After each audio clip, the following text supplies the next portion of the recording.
오늘 성경 말씀 신약 성경 고린도전서 13장입니다.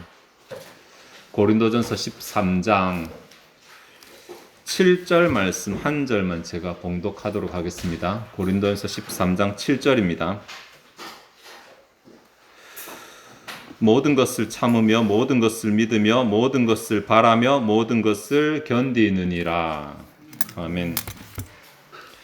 오늘 좀 설교가 어떻게 보면 서론이 길고 본론이 좀 짧을 수 있습니다. 이게 7절 한 절만 생각할 건데 7절이 13장 전체의 문맥 가운데서 생각해야 될 것이기 때문에 그렇습니다.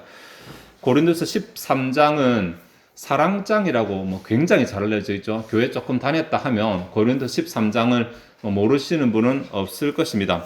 사랑에 대한 내용이 굉장히 많이 담겨져 있는데, 그런데 사실 무턱대고 아무렇게나 생각나는 대로 기록한 것이 아니라 꽤 질서 있게 본문을 구성하고 있습니다.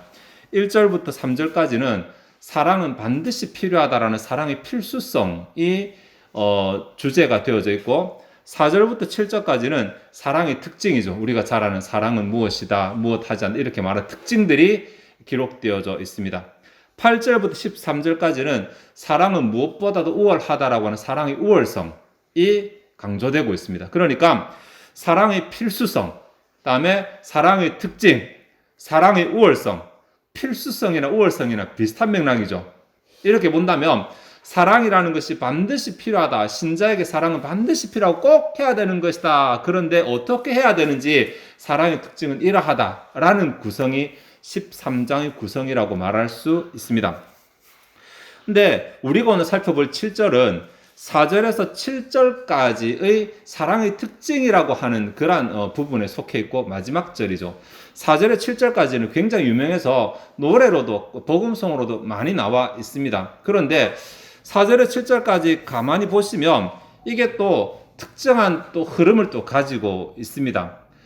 사랑은 하는 것이며 라고 하는 긍정 문장이 있고, 사랑은 하지 않는 것이며 하지 않는 것이다 라고 하는 부정 문장도 있습니다. 이것이 가만히 앞에 두 개는 긍정 문장이죠. 사랑은 오래 참고 온유하다라는 것이고, 그 다음부터 부정 문장이 7개가 연달아서 나옵니다. 그리고 6절 마지막에 진리와 함께 기뻐하고부터 다시 긍정 문장으로 바뀝니다.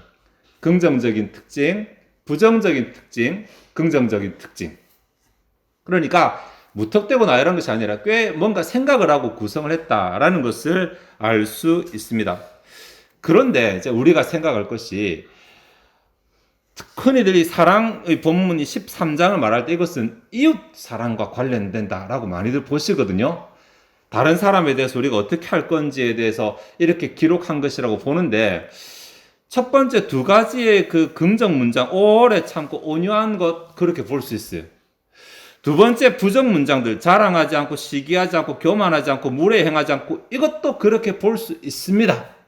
그런데 마지막 절 7절 모든 것을 참으며 모든 것을 믿으며 모든 것을 바라며 모든 것을 견디느니라, 이것을 이웃 사랑의 특징으로 볼 수 있는가는 조금 의문이 있습니다.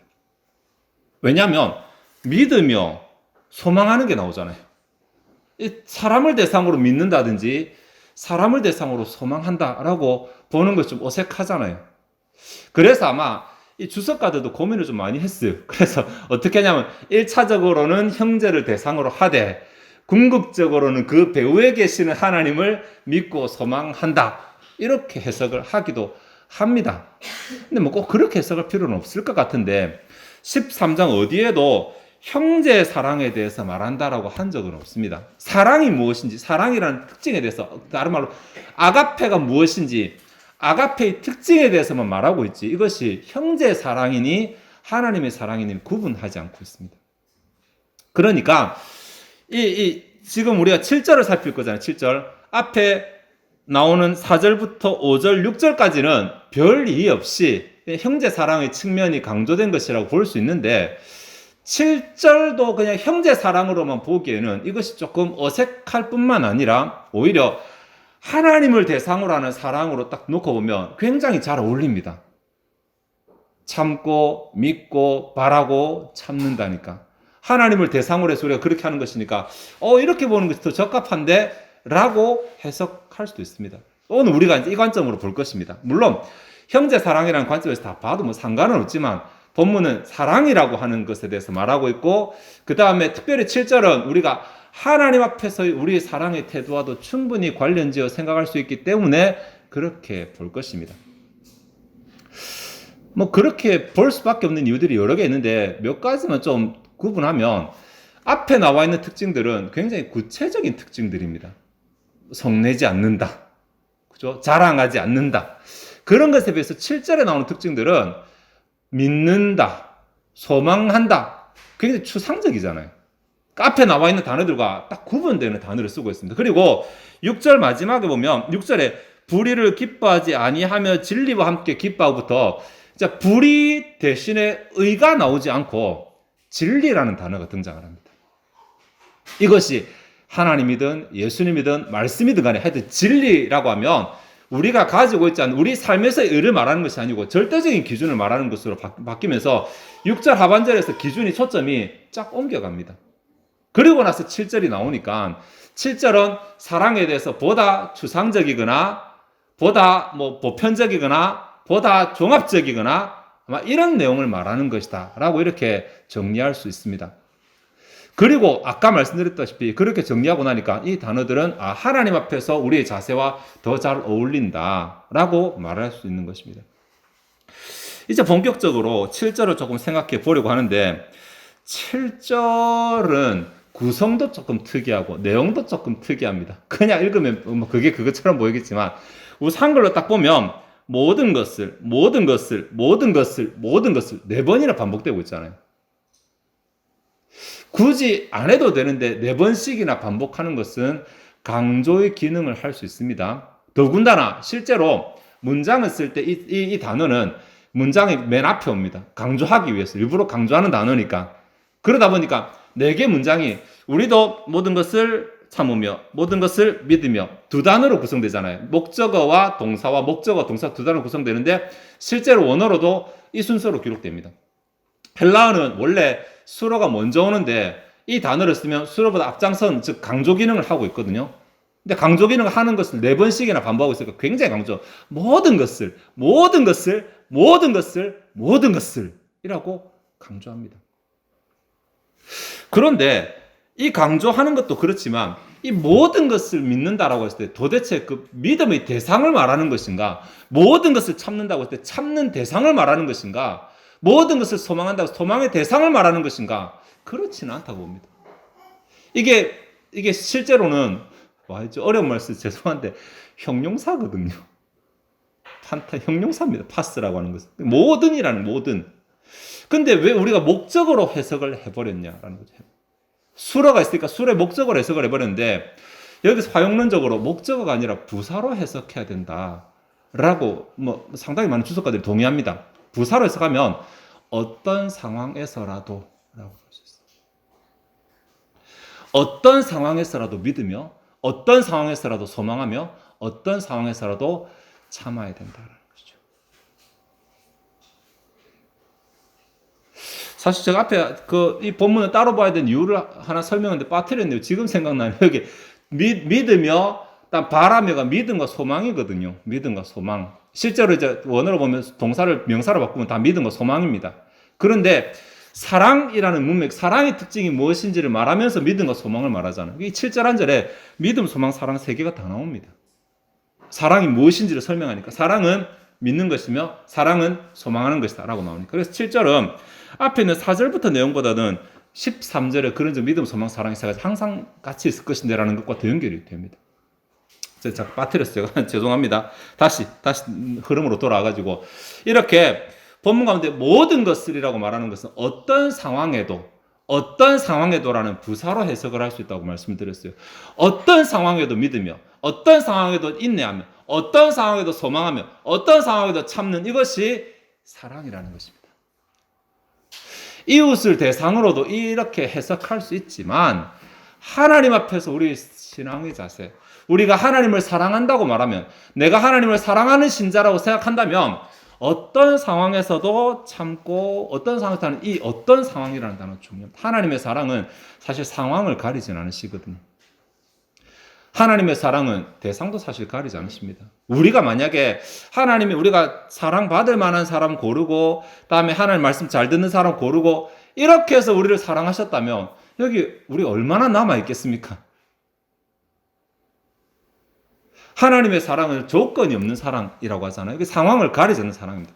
로마서 5장 8절에 보면 우리가 아직 죄인 되었을 때에 그리스도께서 우리를 위해 죽으심으로 하나님께서 우리에 대한 자기의 사랑을 확증하셨느니라 라는 내용이 나오거든요. 이게 우리가 아직 죄인 되었을 때라는 말은 우리가 하나님이 죄를 굉장히 싫어하시잖아요.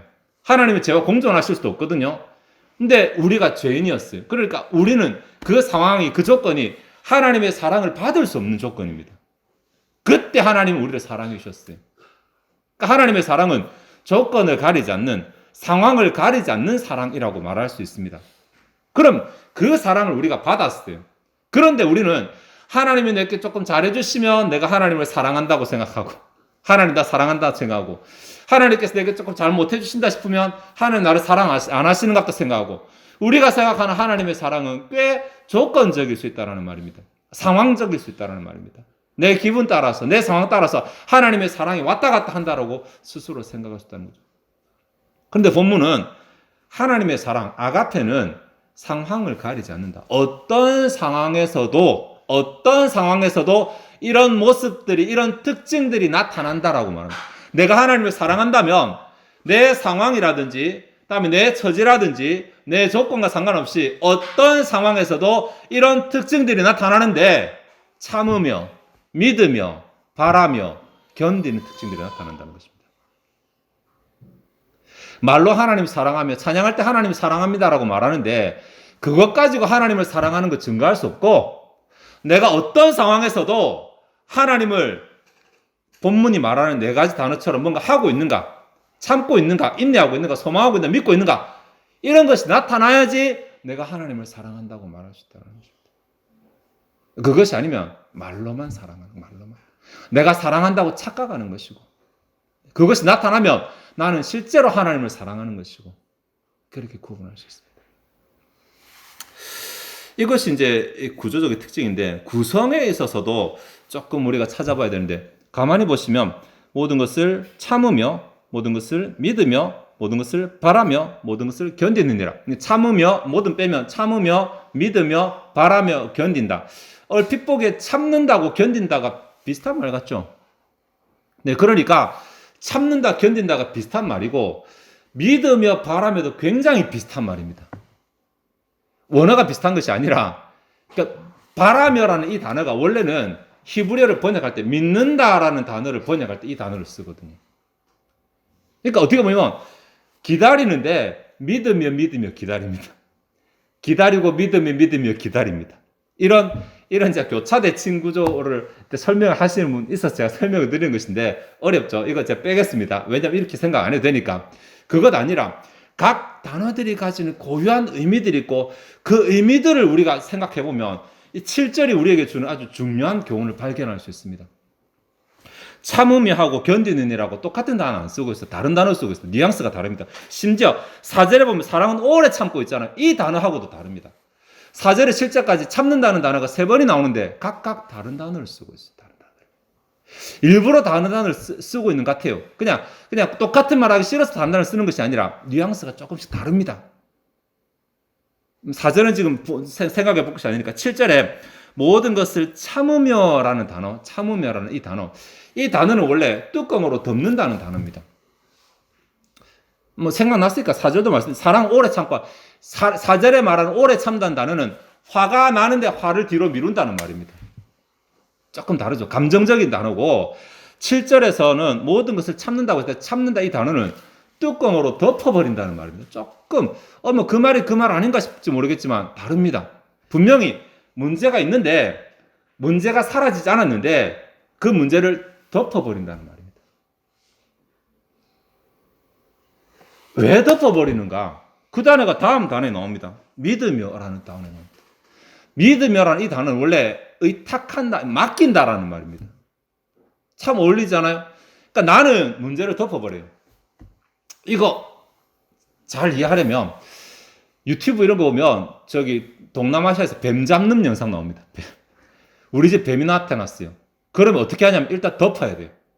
노출시키면 얘는 어디로 갈지 모르니까 그늘을 만들어주면 얘는 도망 안 가요. 그리고 사람을 부릅니다. 자기 못하니까. 그럼 그 사람을 처리합니다. 문제가 생기면 덮어요. 이거 내가 상대 안 하겠다는 말입니다.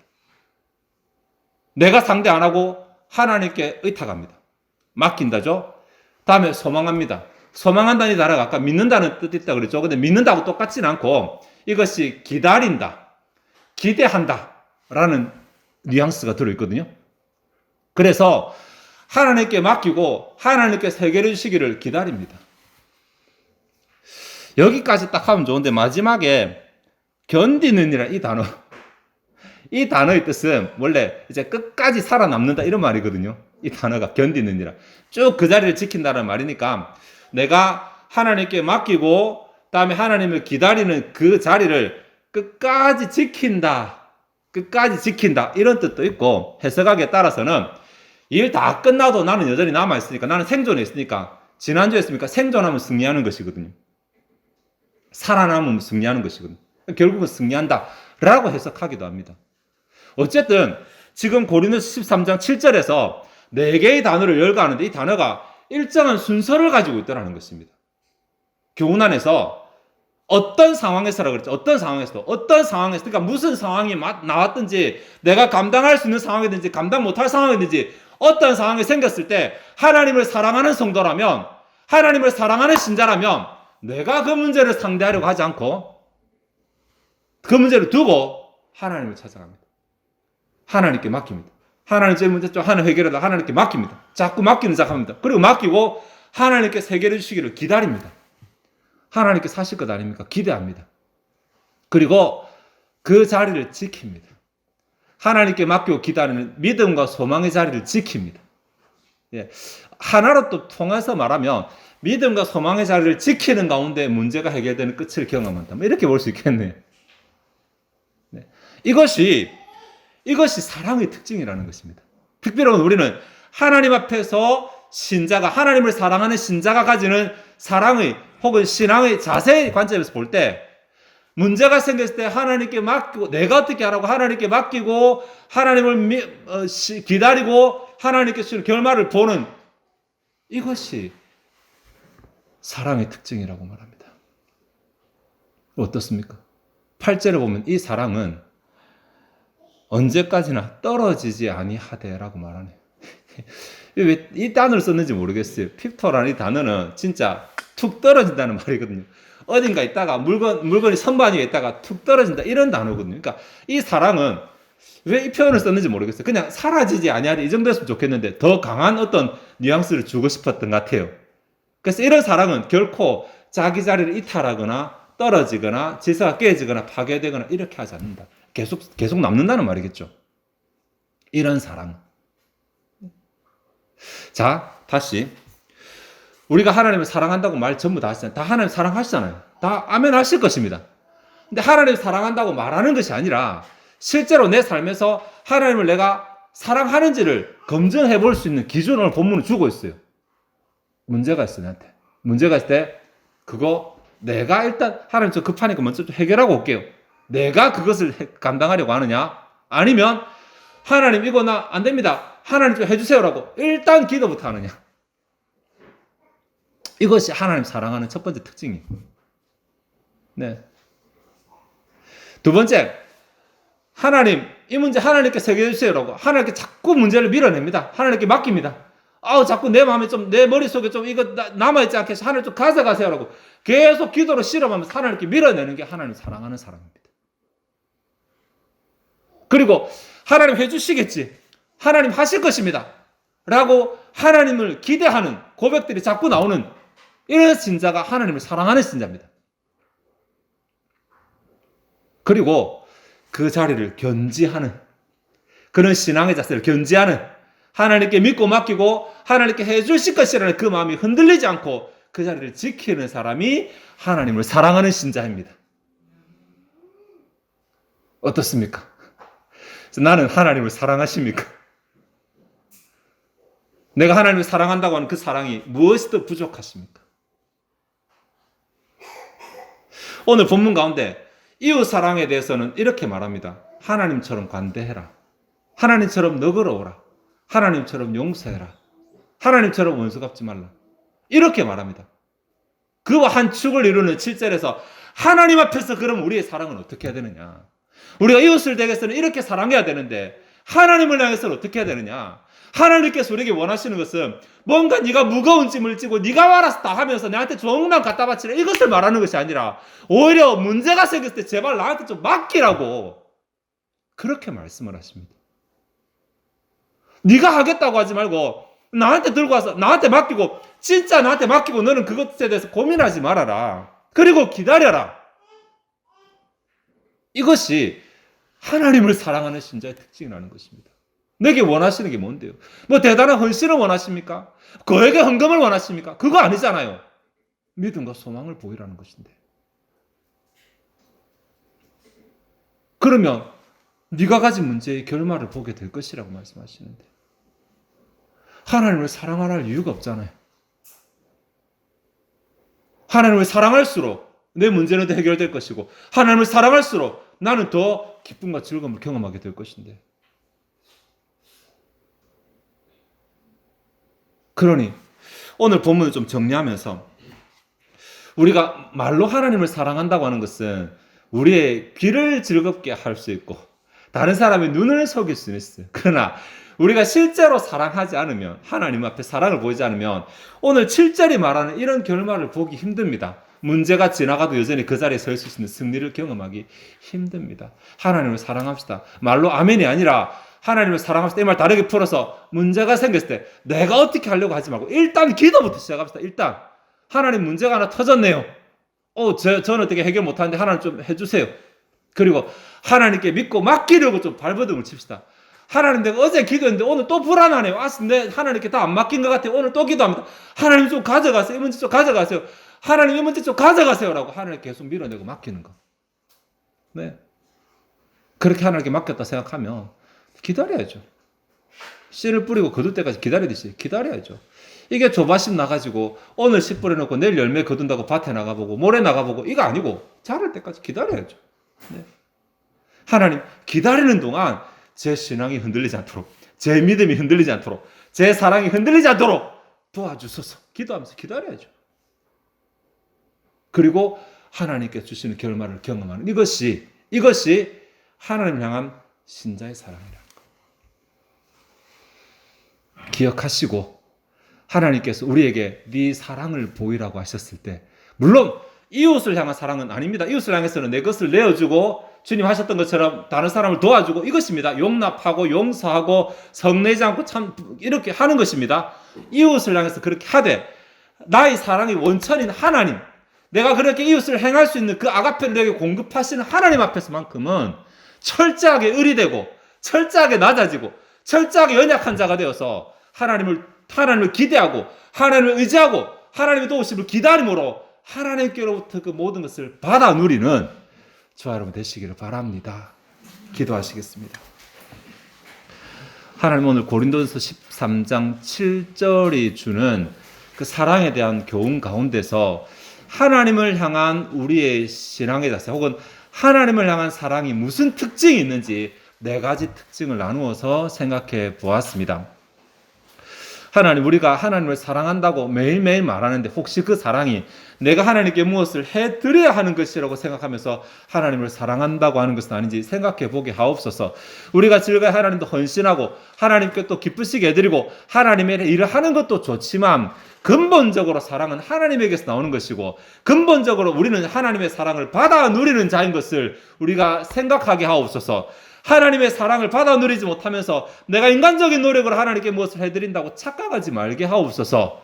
하나님의 사랑을 온전히 받아 누리고 그곳에 그 반응하는 신앙을 가지게 하시되 우리에게 나가신 문제들 가운데서 우리가 하나님을 인정하고 내가 아니라 하나님께서 해결하시기를 바라고 믿고 기대하고 기다리는 가운데 하나님의 은혜를 경험하는 우리들 되게 하시고 이를 통해 하나님을 신뢰하는 사랑을 하나님을 소망하는 우리의 사랑을 하나님께 보여드리고 증명해내는 자들이 되게 하여 주시옵소서. 하나님, 우리의 모든 쓸 것은 주께로부터 나옴을 고백합니다. 먹고 마시는 것도 주께로부터 나오고 또 생명조차도 주께로부터 나오는 것을 고백합니다. 우리의 삶의 원천인 하나님을 인정하게 하시고 하나님께 도움을 요청하기를 주저하지 말게 하시고 요청하고 기다리는 인내를 허락하시고 기다리고 변하지 않는 가운데 하나님 응답하심을 누리는 주의 백성들이 다 되게 도와주옵소서. 이 시간 주 앞에 준비된 예물을 드리고자 합니다. 우리의 마음이 즐거이 하나님을 헌신하게 하옵소서. 감사드리며 예수 그리스도의 이름으로 기도하옵나이다. 아멘.